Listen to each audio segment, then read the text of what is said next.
Bienvenidos. Nos encontramos con el profesor Aguayo. Él es mexicano. Es coordinador del doctorado en desarrollo educativo con énfasis en formación de profesores y es coordinador del posgrado en la Universidad Pedagógica Nacional Unidad de Zacatecas. Se interesa particularmente por la didáctica de las matemáticas en los distintos niveles educativos. Él se encuentra en el Ecuador asistiendo al Encuentro Binacional México-Ecuador, experiencias y reflexiones sobre la formación de docentes. Bienvenido, profesor Aguayo. Muchas gracias, muy buena estancia en su país hasta hoy y espero que mejore todavía, así se ve. Profesor Aguayo, ¿cuál es la experiencia mexicana en cuanto a la formación continua de docentes en matemática? Es una experiencia, podríamos decir que diversa.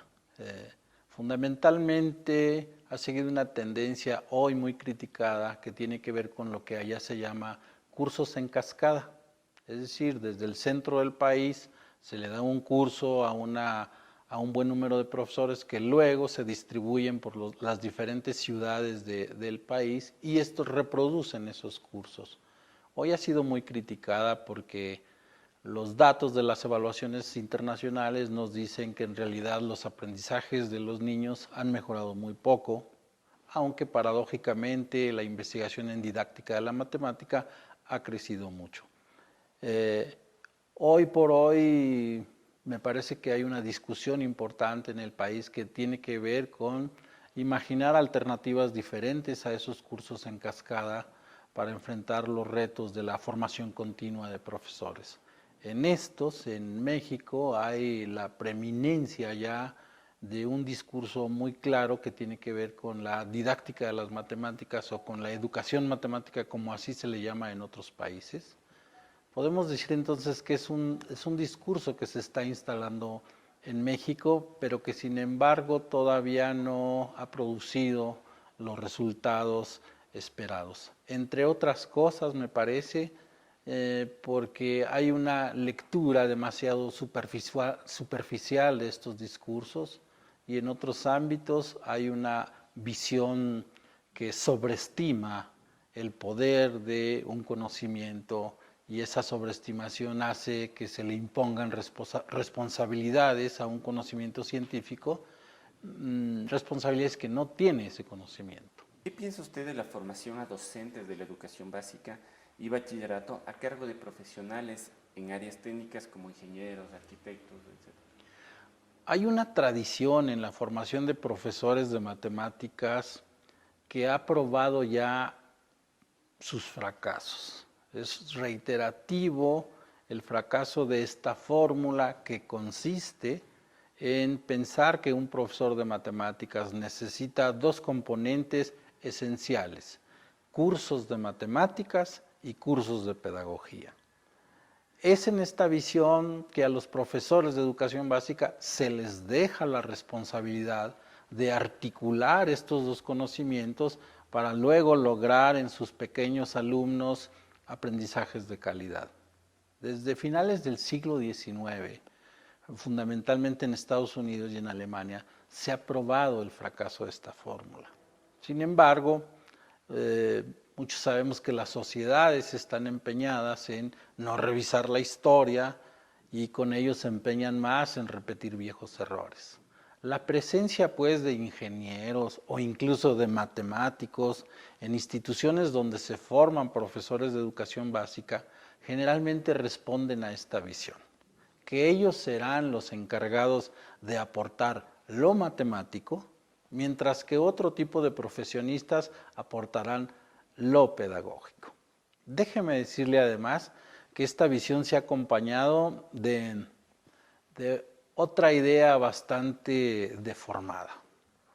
Los ingenieros, los matemáticos y los actuarios, por su parte, imparten clases de matemáticas a los futuros profesores que podrían ubicarse muy claramente en el siglo XVII. Es decir, les muestran las matemáticas a sus estudiantes como si estos fueran objetos maravillosos y presumen que es algo sublime y solo para iluminados el acceder a esos conocimientos.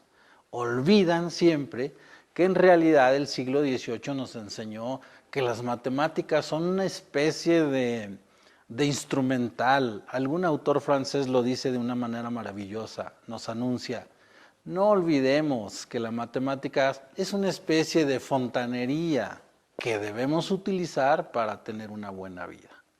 Del mismo modo que estos profesores de matemáticas cuidan, protegen a sus conocimientos cristalizados y petrificados, de esa misma manera podemos encontrar a muchos profesores de pedagogía o didáctica que hacen lo mismo. Les presentan a sus alumnos conceptos, ¿sí?, que deben admirar, que deben memorizar y que deben cuidar mucho, pero jamás utilizar.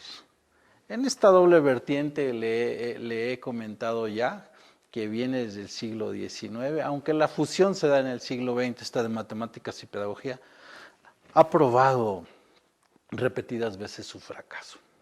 ¿De qué se trata entonces?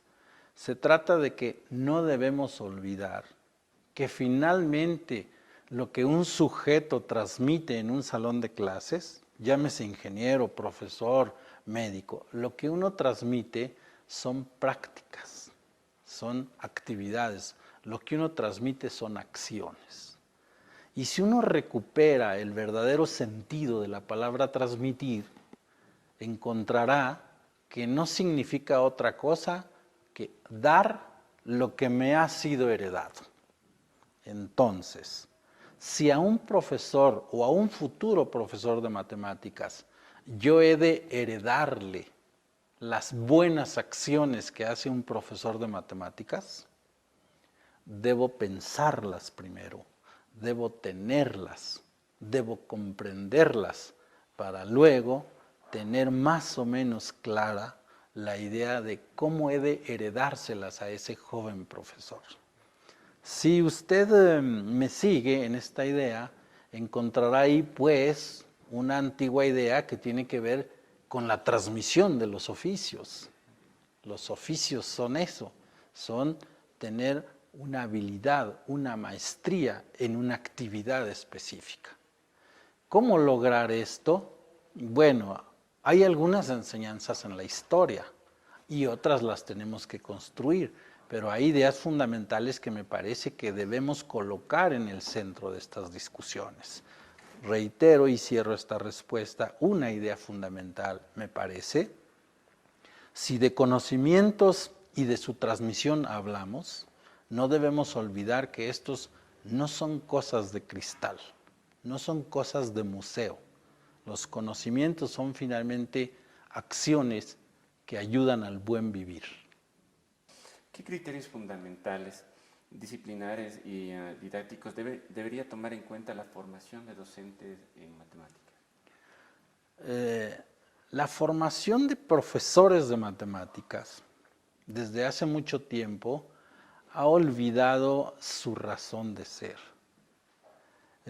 y ha tomado dos caminos. Es común que en las facultades de matemáticas se forme a los futuros profesores de secundaria, de bachillerato, de universidad, mediante larguísimas sesiones de enseñanza de conceptos matemáticos que difícilmente se les encuentra una utilidad.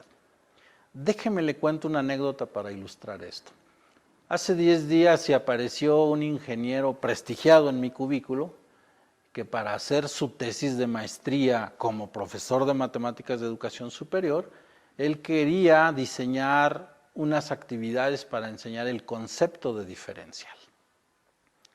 Y yo le pregunté ingenuamente o con una ingenuidad falsa que dónde se encontraba ese concepto, que para qué servía la diferencial, que si él podía decirme un problema en donde se percibía el concepto diferencial.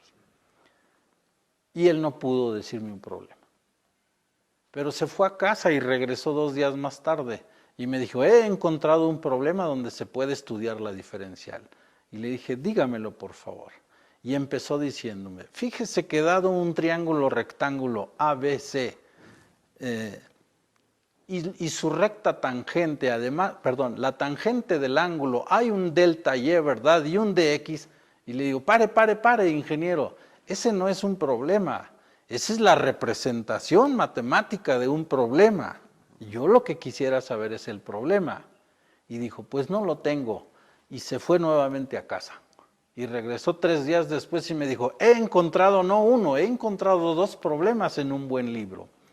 Dígamelo por favor, ingeniero, porque ardo en deseos de ir a enseñar el concepto de diferencial. Me dijo, figúrese que hay una pompa de jabón cuyo radio mide 3 milímetros y conforme la pompa de jabón anda en el viento, y le dije, pare, ingeniero, créame usted que yo las pompas de jabón las observo y las admiro y luego me pongo a hacer poesía, pero no me llama la atención para estudiar matemáticas. Me parece que ese es un problema falso.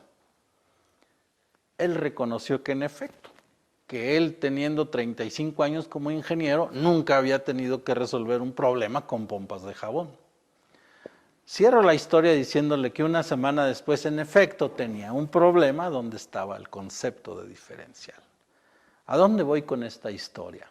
Voy al asunto de que en todos sus estudios de maestría, que incluyeron aproximadamente 12 asignaturas de matemáticas, él nunca tuvo necesidad en su escuela de establecer una relación entre un concepto matemático y algún problema que resolver en esta vida.